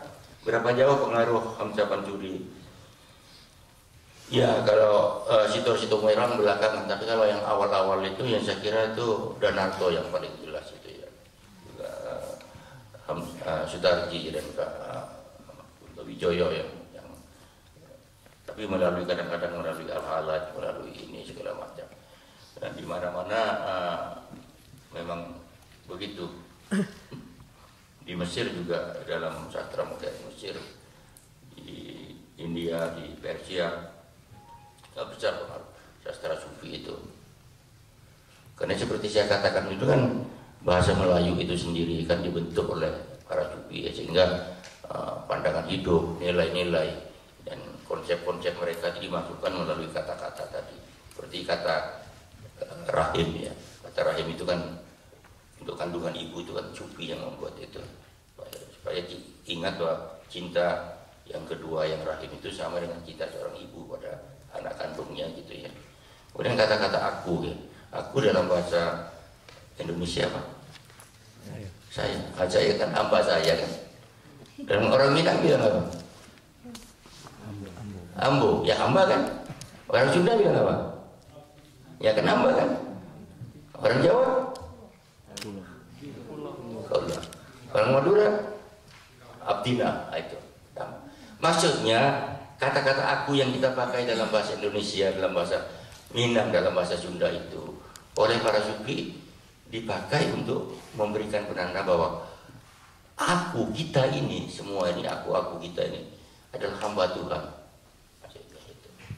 Itu pengaruh konversi dalam bahasa. Kemudian dalam bahasa Jawa kata meripat itu kan dari marifat itu. Melihat bukan hanya dengan mata begini, tapi juga dengan mata hati. Banyak sekali kalau kita dalam seni rupa, dalam sini ini cuma profanasi sekarang diprofankan karena tidak ketara bahwa itu pengaruh konsep-konsep mereka begitu ya. Ya, makasih Pak Abdul. Saya mau nama saya Jane.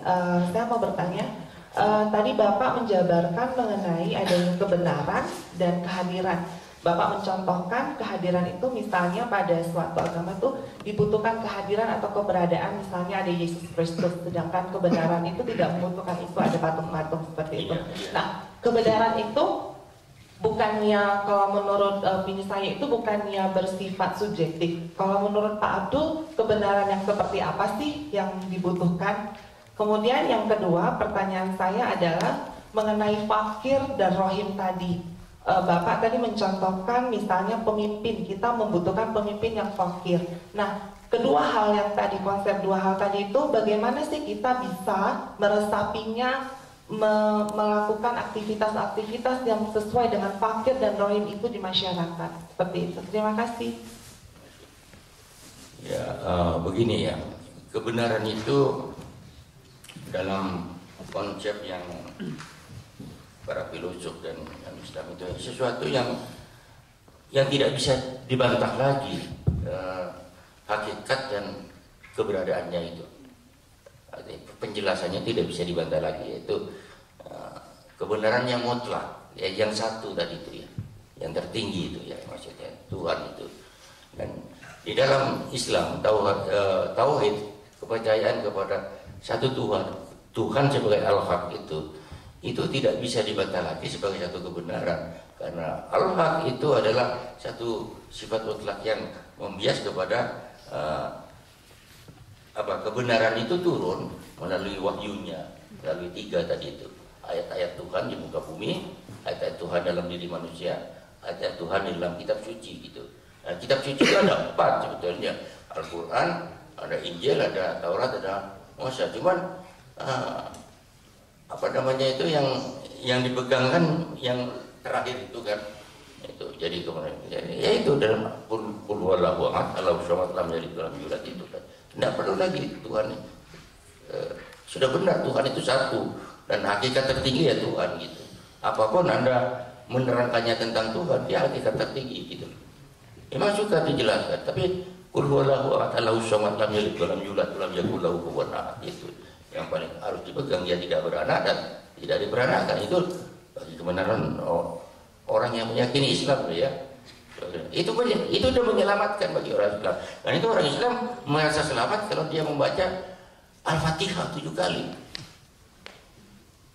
Kalau dalam agama Hindu dan dalam agama kita, dewa itu dihadirkan kan, Tuhan itu dihadirkan karena kehadiran Yesus Kristus itu sebagai juru selamat menebus dosa untuk menyelamatkan si domba. Orang Islam tidak bisa cukup dengan kehadiran wahyu sebagai tanda-tandanya, bukan kehadiran sang kekasih. Jadi karena itu Nabi Muhammad itu tidak pernah dikatakan sebagai awatara, sebagai inkarnasi, sebagai apa dari Tuhan, ya, sebagai khalifahnya saja dan hambanya sekaligus gitu loh. Jadi konsepnya di sini memang masalah konseptual, memang sukar dijelaskan dengan peringkatan karena masing-masing ya Buddhisme itu mempunyai konsep bahasa sendiri untuk menjelaskan tentang Buddha itu siapa, gitu. Bodhisattva, Buddha dengan segala macam itu. Jadi saya tidak bisa masuk ke tempat itu ya. Yang kedua kehadiran tadi itu seperti tadi itu kehadiran itu Tuhan tidak perlu hadir.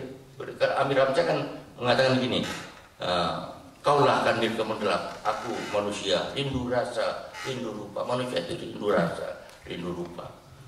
Nah, rindu rasa bisa diartikan dengan khusyuk gampang ya. Tapi rindu rupa tidak semua agama sama mewujudkan yang mutlak. Bagaimana Buddha sendiri itu tidak mengenal konsep ketuhanan, maka Buddha dipertuhankan itu. Islam juga tidak memerlukan wajah Tuhan karena ayat itu sudah tanda-tandanya. Jadi gitu, lihat di sini, bayangkan sendiri dalam diri kita tuh kalau kita ingin memisahkan Tuhan. Jadi tidak ada definisinya tentang fakir. Fakir itu begini Pak ya, orang yang tidak terpaut lagi pada dunia gitu. Dan contohnya seperti Nabi Muhammad, Nabi Yusuf, Nabi Sulaiman lah contohnya. Nabi Sulaiman kaya raya katanya dalam cerita nabi-nabi ya. Tetapi dia kan tidak bukan seorang fakir juga kan, ya kan. Dia mengamalkan tidak terpaut dengan kekayaannya, tidak menghalangi kekayaannya lain dengan raja-raja sekarang ini kan, lupa pada Tuhannya itu. Ya, jadi semua untuk kepentingan. Fakir itu orang yang tidak mengutamakan kepentingan dirinya, tapi kepentingan bersama di atas kepentingan dirinya. Itu fakir itu. Secara sosial pengertiannya itu. Iqbal mengatakan begitu. Dan itu orang Islam sekarang itu sudah kehilangan banyak fakir umat ini sekarang ini.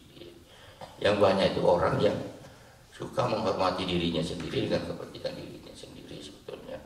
Maka rahim itu ya seperti saya katakan itu cinta Tuhan yang feminin tadi itu, jangan rahman itu cinta Tuhan yang maskulin itu tadi itu. Ya diberikan pada siapa saja. Lelaki itu kan begitu Pak, lelaki itu kan mempercinta kemana-mana kan. Kalau perempuan jarang lah yang gitu. Jadi maksud saya dalam pengertian positif, rahim itu cinta yang diberikan kepada orang yang patut dicintai tanpa pertimbangan, tanpa pamrih apa-apa gitu. Seperti kita mencintai anak kecil, wah ini cantik mau dia cinta dikasihnya permen tanpa mengharap dia membalas kepada kita. Gitu. Seperti kita mencintai kolam danau ya. Ada dua pandangan. Danau itu indah, tapi kalau kita dicintai untuk memiliki danau itu, maka menjadi tidak indah danau itu. Karena akan menyiksa kita. Ya kan? Cinta yang disertai keinginan untuk memiliki.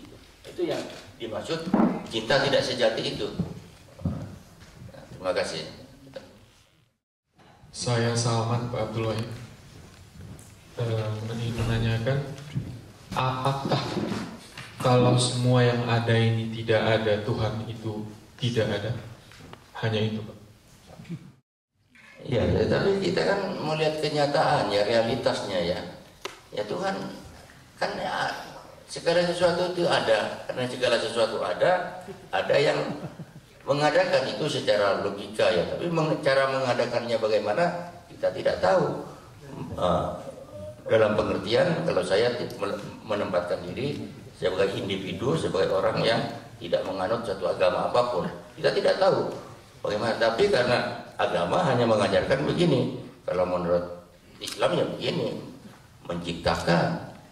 Kalau dalam Hinduisme itu lain lagi, ya kan.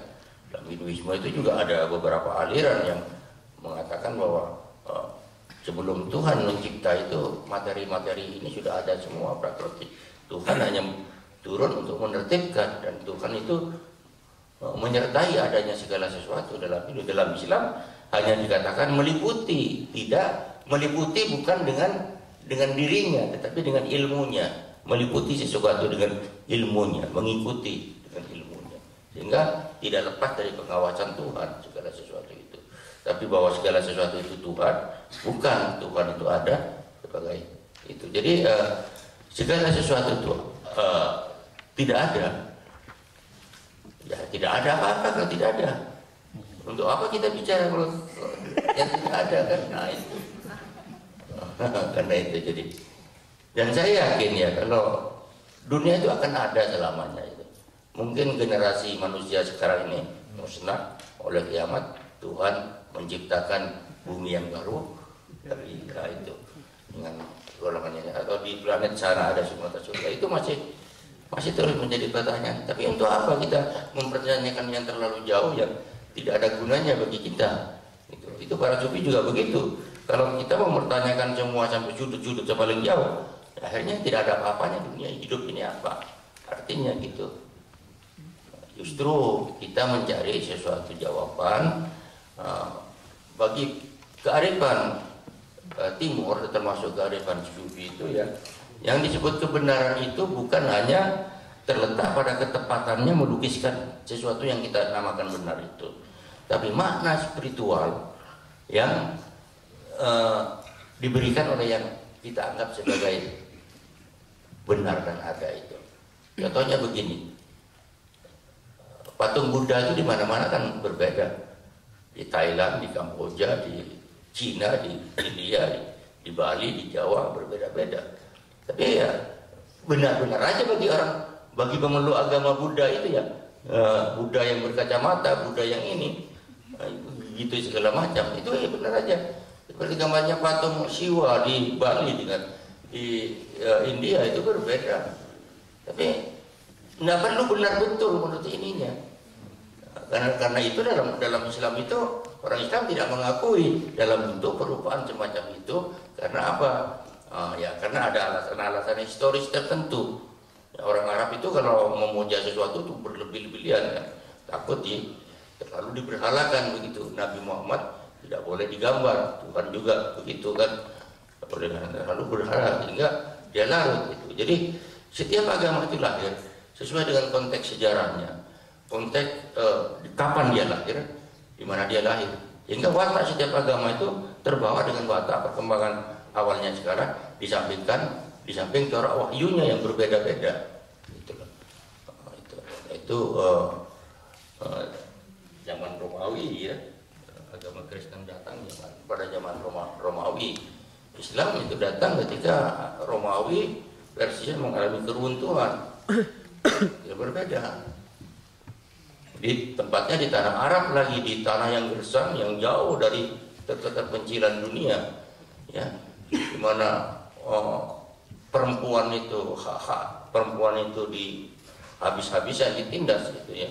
Anak perempuan itu nggak ada harganya kalau bangsa Arab sebelum Islam datang itu. Dengan Islam naik itu orang boleh kawin sampai 70 kali orang. Ini menyederhanakan, cukuplah 4 aja deh. Gitu. Tidak usah. Kalau mau dikurangi lagi boleh, lebih baik lagi kayak gitu kan. Gitu. Tapi kalau di timur itu kan selirnya raja-raja Tiongkok itu berapa? Karena ada istri ke-20, ke-25, selirnya dinasti India itu segala macam itu. Nah itu yang menjadi problem ya, sejarah itu yang saya katakan tadi. Jadi kalau Anda mengatakan tadi kalau tidak ada, ya tidak ada yang namanya benar. Kalau bagi saya ya, bagi para sufi ya kita ini ada, tapi juga tidak ada. Adanya bagaimana, tidak adanya bagaimana, itu yang problem itu. Tapi masalahnya begini ya, kita dalam masyarakat modern sekarang ini di Indonesia atau di Asia, kalau dulu filsafat itu bagian dari keseharian hidup ya, dari masyarakat di Asia itu. Sekarang menjadi pelajaran di akademi, karena ilmu pengetahuan yang kita ajarkan itu ilmu pengetahuan dari tradisi neopositivisme yang mengelak dari bentuk-bentuk pengetahuan yang tidak dicerna oleh empiri dan rasio. Itu istilahnya kita. Kalau orang-orang Tionghoa dulu itu tahu bagaimana Taoisme itu berarti telan ini kearifan Konfusius, orang-orang Islam Persia sampai sekarang tukang kebun pun membaca sajaknya Sa'di gitu. Saya lihat di mausoleumnya Sa'di di Shiraz itu, tukang kebun pun menghafalkan sajak Sa'di itu, sajak-sajak tasawuf itu. Dulu itu tukang macopat di Madura, di kampung saya itu hafal itu anunya syair-syairnya Ibnu Arabi itu tentang Nur Muhammad itu. Sekarang kok menjadi aneh gitu ya. Maksud saya itu degradasi pemahaman terhadap konsep-konsep ontologi dan metafisika, dan dari metafisika turun ke etika, etika pun juga turun konsep-konsepnya dari jadi seperti saya katakan tadi, puisi-puisi sufi itu menyatukan metafisika, estetika, kontennya spiritualitas dan etika yang dilupakan itu. Karena itu kalau tidak mau berbicara tentang spiritualitas ya tidak perlu berbicara tentang sastra sufi, karena itu bukan harapan para sufi gitu. Harapan para sufi bukan realitas. Harapan realitas itu novel-novel sejarah, novel-novel realisme sosial dan segala macam itu. Ada dunianya lain gitu. Tetapi bahwa tidak ada hubungannya dengan kehidupan ya tidak bisa dikatakan begitu, harus dibantah. Tetap spiritualitas itu ada hubungannya dengan kehidupan dalam bentuk pengertian-pengertian. Seperti misalnya begini ya, dalam bahasa kita asyik maksud, kenal dengan asyik maksud, khusyuk itu kan dari bahasa sufi tadi itu, cinta-cinta dan mencintai dan dicintai, bahasa sufi. Asyik maksud itu ya, banyak sekali kata-kata yang ditularkan dari konsep-konsep kejawen atau konsep-konsep manunggaling kaula Gusti, manunggaling abri dan masyarakat. Kan gitu. Itu terima kasih. Prof. Habib, ada dua hal yang ingin saya komentari. Tadi yang pertama terkait dengan hal yang ontologis, dan ini kaitannya ada terkait dengan bahasa. Satu juga tentang bahasa. Berulang kali tadi Pak Abdul Hadi menyinggung kata-kata Heidegger yang terkait dengan bahasa dan ada. Memang ada satu pernyataan Heidegger bahwa bahasa itu adalah rumah ada. Bahasa adalah rumah ada, dengan bahasalah ada bisa terdeskripsikan. Nah, terkait dengan ada, sen atau etre atau being itu kan kemudian ada dengan being B besar, ada dengan beings B kecil atau sen dan senin dan semacam itu. Nah, di mana itu Tuhan menjadi salah satu bagian dalam tanda kutip dari ada, sehingga dalam sifat 20 yang kita rata-rata umat Islam hafal itu kan ada wujud, gitu kan. Itu artinya bahasa itu memungkinkan ada itu ada. Nah, ada itu salah satu manifestasinya itu ya Allah dan kemudian kita. Cuma ada yang dianggap sebagai wajib wujud, kemudian ada yang mungkinul wujud semacam itu. Wajib ada dan mungkin ada. Nah, tapi ini semua yang ada itu dimungkinkan karena adanya bahasa. Nah, yang jadi persoalan adalah yang namanya bahasa itu semacam apa? Bahasa itu kan lebih sifatnya konvensi saja, kesepakatan kita. Nah, dari situ kita akhirnya muncul kesimpulan-kesimpulan yang mungkin liar, bahwa kalau ada itu dimungkinkan oleh bahasa, dan bahasa itu muncul karena konvensi manusia. Jangan-jangan tadi pertanyaan yang sebelum saya ini jadi mungkin gitu. Jadi muncul kembali. Ini tentang Tuhan, tentang segala hal itu sebenarnya konvensi saja yang memungkinkan karena adanya bahasa. Itu yang pertama. Yang kedua tadi Prof. Mengungkapkan tentang ungkapan aku yang disinonimkan dengan kata-kata yang terkait dengan kehambaan. Saya itu sahaya, kulo bahasa Jawa, kawulo, abdi, budak juga kan, budak, abdi, abdine ya kalau orang Madura. Itu kalau tadi Profesor mengkaitkan itu dengan kehambaan manusia di hadapan Tuhan. Tapi beberapa pemikir par excellence Indonesia ya, paling tidak yang beberapa hari ini saya baca, Nurholis Majid di buku Indonesia Kita, itu ada kutipan tentang kata-kata itu, Pak. Dan kata-kata itu bukan menurut Nurholis Majid ini ya, di buku Indonesia Kita, itu bukan hasil dari sufi, tapi justru muncul dari kecenderungan feodal di Indonesia. Feodal, semacam itu. Jadi bagaimana rakyat itu kemudian merasa kami ini hamba. Dengan demikian akhirnya inferioritas muncul dan kemudian kesiapan untuk dijajah pun muncul gitu.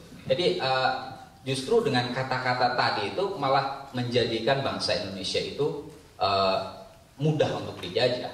Nah, maka sebenarnya saya lebih tapi ini kita jadi susah ya. Jadi jauh lebih mudah mengatakan saya gitu. Padahal sebenarnya jauh lebih kuat kita mengatakan aku gitu. Karena aku itu akhirnya kita punya suatu kepercayaan diri dan kemudian kemungkinan untuk dijajah itu akan minim. Terima kasih. Mengenai yang kedua itu perlu kita mengkaji teks-teks yang bahasa Jawa, misalnya bahasa Jawa kuno, memang belum ada dipakai kata-kata kaulo itu pada teks-teks Jawa kuno itu ya. Juga dalam teks-teks Melayu lama, karena juga itu permulaannya ketika bahasa itu digunakan oleh para sufi untuk menulis karya, kemudian berpengaruh kepada ini. Jadi bukti itu jelas. Jadi kata-kata marifat itu seperti pertama saya katakan, kita lihat teksnya sudah bonang. Maka Nurholis ini kan bukan ahli biologi, sementara saya buktinya pada filologi, karena itu yang paling jelas teks itu abad keberapa digunakan.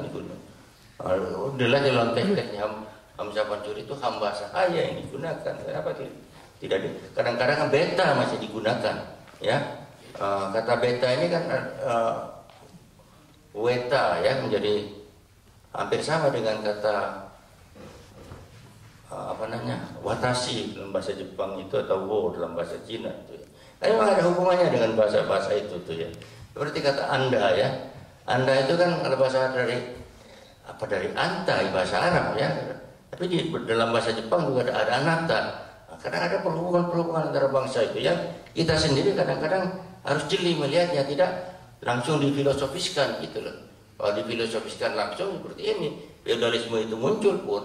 Feodalisme Mataram itu terjadi setelah kolonial, memang betul. Tetapi sebelum kolonial, kerajaan-kerajaan Melayu di Aceh itu feodalnya tidak feodal seperti begitu, seperti anda maksud. pemerintahan bukan monarki, kerajaan Melayu zaman Islam itu, Aceh itu dipilih oleh satu majelis, ya, dan berdaulat.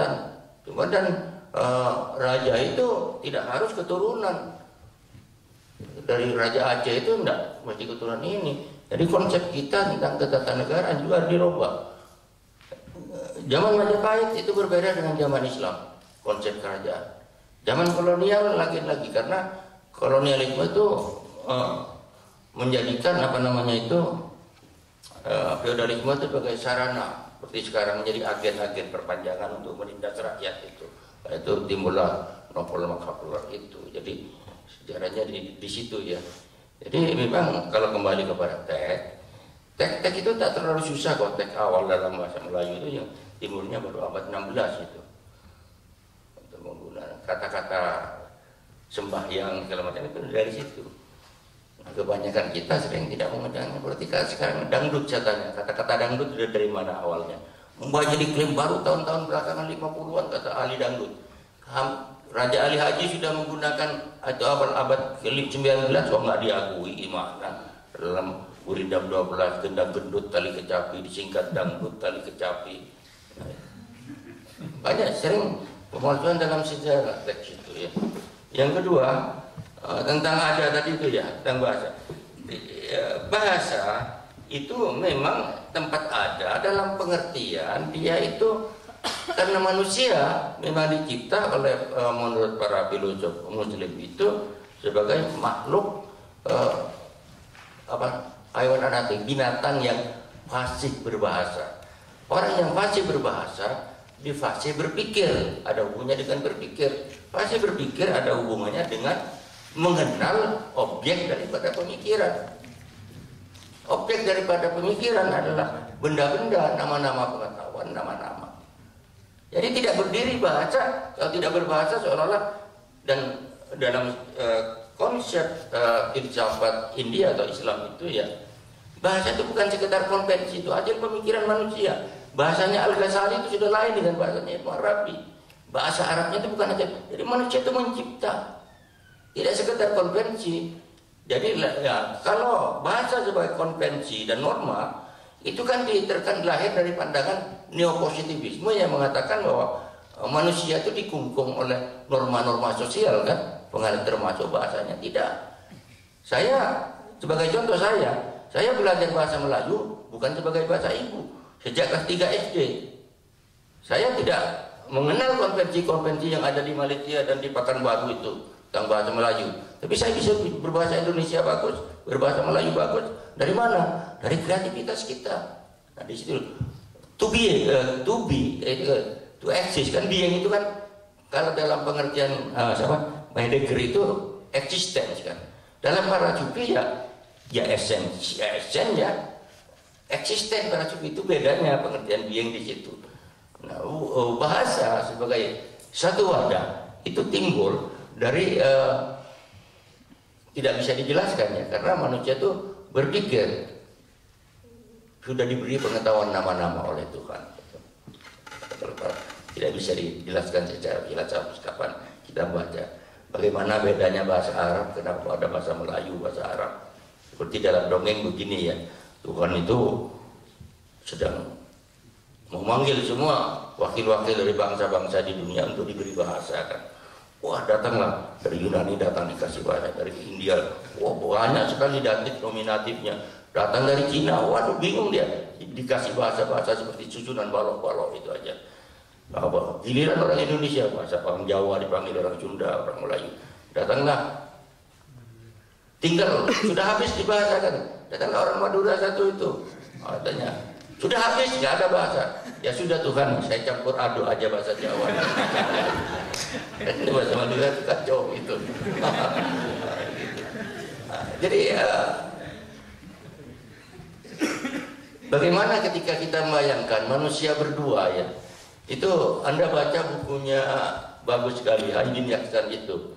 Bagaimana bahasa itu setengahnya tidak diperlukan kalau tidak membuat satu tatanan sosial, tidak ada masyarakat itu dan budayanya memerlukan bahasa. Tapi kalau tidak ada masyarakat bahasa tidak diperlukan untuk apa? Jadi monyet aja nggak perlu bahasa gitu kan. Tapi tetap ada dalam pengertian Anda itu di situ being itu dalam pengertian konsep, dalam pengertian bahasa.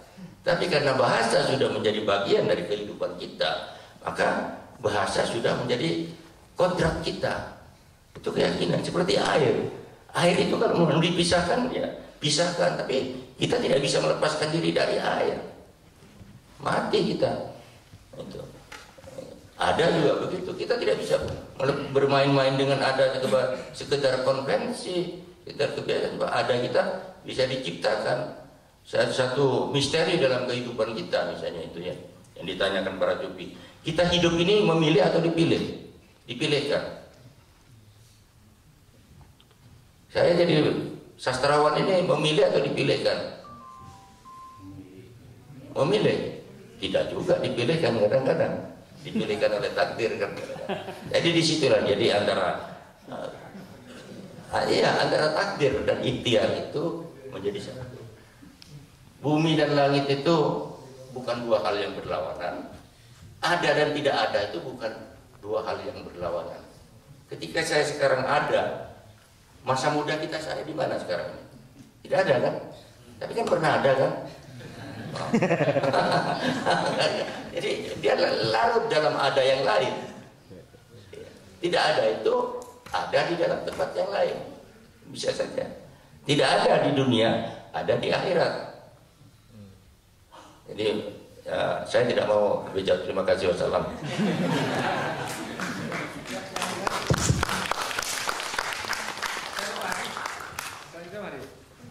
Masih ada?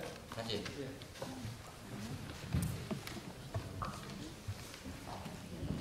Assalamualaikum warahmatullahi wabarakatuh. Bapak mau bertanya, kalau syair-syair sufi itu kan yang Bapak jelaskan banyak mengandung simbol-simbol dan metafor-metafor. Tapi kadang saya gitu atau teman-teman sebagai orang awam memaknainya secara berbeda dan kemungkinan bisa ditafsirkan salah gitu. Seperti kalau di Nusantara saya Siti Jenar anak Al-Haq gitu. Akulah Tuhan. Kalau pemikiran awam kan wah gila ini orang mengaku-ngaku Tuhan, tapi menurut pandangan Siti Jenar maksudnya berbeda gitu. Nah, bagaimana menjembatani itu loh Pak? Terima kasih.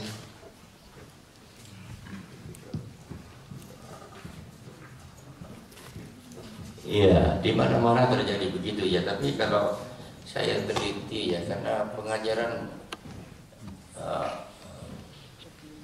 awam itu kan bentukan manusia juga. Kalau tidak dididik ya awam terus meneruskan, karena itulah pelajaran menjadi mana susah ya sekarang ini ya. Karena begini ya, kalau Anda tahu Yosodipuro itu umur 16 tahun itu karena belajar dengan bagus ya bisa menguasai bukunya Al-Ghazali ya. Kita aja umur 86 tahun belum tentu tak hafalkan itu kan sampai umur 86. Jadi maksudnya itu manusia bisa paham tidak paham bisa dibuat ya. Seandainya zaman saya dulu itu pelajaran sastra itu bagus seperti di Perancis itu di Indonesia sudah banyak lahir sastrawan hebat itu tidak terbatas hanya Sito Morang, Pramudia, Gunawan Muhammad saja, atau Sabati Djoko Damono saja banyak itu zamannya. Maka pelajaran sastra jelek maka ya, terbatas gitu.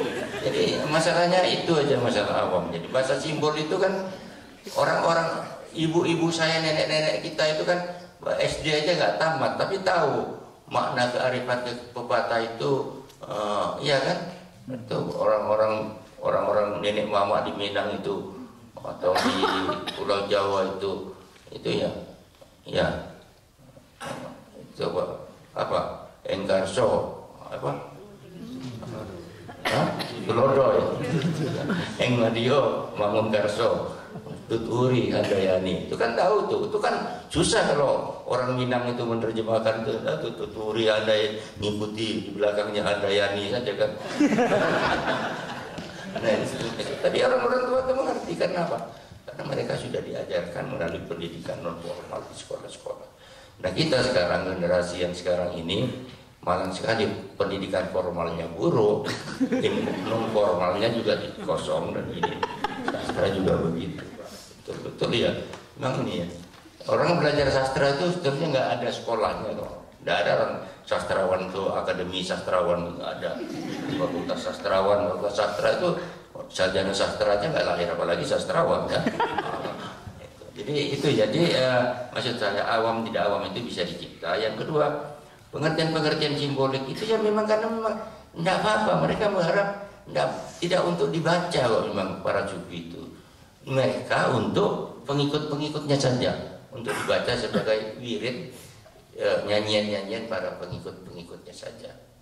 Tapi kemudian mereka dituntun dengan makna, karena dengan puisi mereka hafal.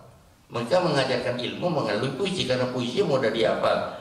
Kalau sekarang mahasiswa filsafat direktur atau UI nggak hafal itu, coba katakan sepenuhnya apa yang dikatakan itu, nggak ada yang hafal. Tapi kalau dikatakan itu yang katakan itu ucapan suri di dalam Mekah, menjadi Tuhan di Baitul Ka'bah, dibarus ke putra, akhirnya dijumpa dalam rumah. Kalau dalam bentuk syair kan mudah. Kalau dalam bentuk syair seperti Nietzsche kan mudah. Kenapa Nietzsche begitu menarik? Karena dia dalam metafor bahasanya. Ya terus terang saya menggunakan metafor, kata Nietzsche. Ya tidak berpura-pura begitu ya. Tapi bahwa itu bisa disalahgunakan, apa sih yang tidak bisa disalahgunakan? Negara aja bisa disalahgunakan. Apalagi bahasa kan lebih mudah lagi. Ya, jadi tidak ada masalah itu ya. Kalau ingin mengerti saja. Tapi kalau tidak, ini memang tidak apa-apa. Karena apa namanya? Sastra itu kan ada satu komunitas masing-masing ya. Ada pendukungnya. Orang yang tidak suka sastra begini ya ada yang suka sastra begitu ada. Ya, demokratis saja lah dalam hidup ini, nggak usah. Ya, biarkan orang yang lain suka, yang tidak suka gitu, yang mengerti ini memberikan pengertian pada yang ingin memberikan pengertian. Kalau tidak mengerti juga, ya juga tidak apa-apa gitu. Karena hidup ini kan bukan hanya soal sastra dan soal tasawuf saja gitu ya. Tapi bahwa yang penting dalam kehidupan sekarang ini menurut saya, kehambaan spiritual harus diisi dengan spiritualitas sekarang ini. Kalau tidak, dunia jatuh ke dalam krisis ya, mulai dari krisis ekonomi nanti kepada krisis politik dan krisis sosial yang secara global gitu ya. Dan di mana-mana manusia itu gelisah ya dengan penemuan-penemuan spiritual itu. Ya, assalamualaikum warahmatullahi wabarakatuh. Terima kasih. Sudah cukup ya pertemuan kita pada sore ini.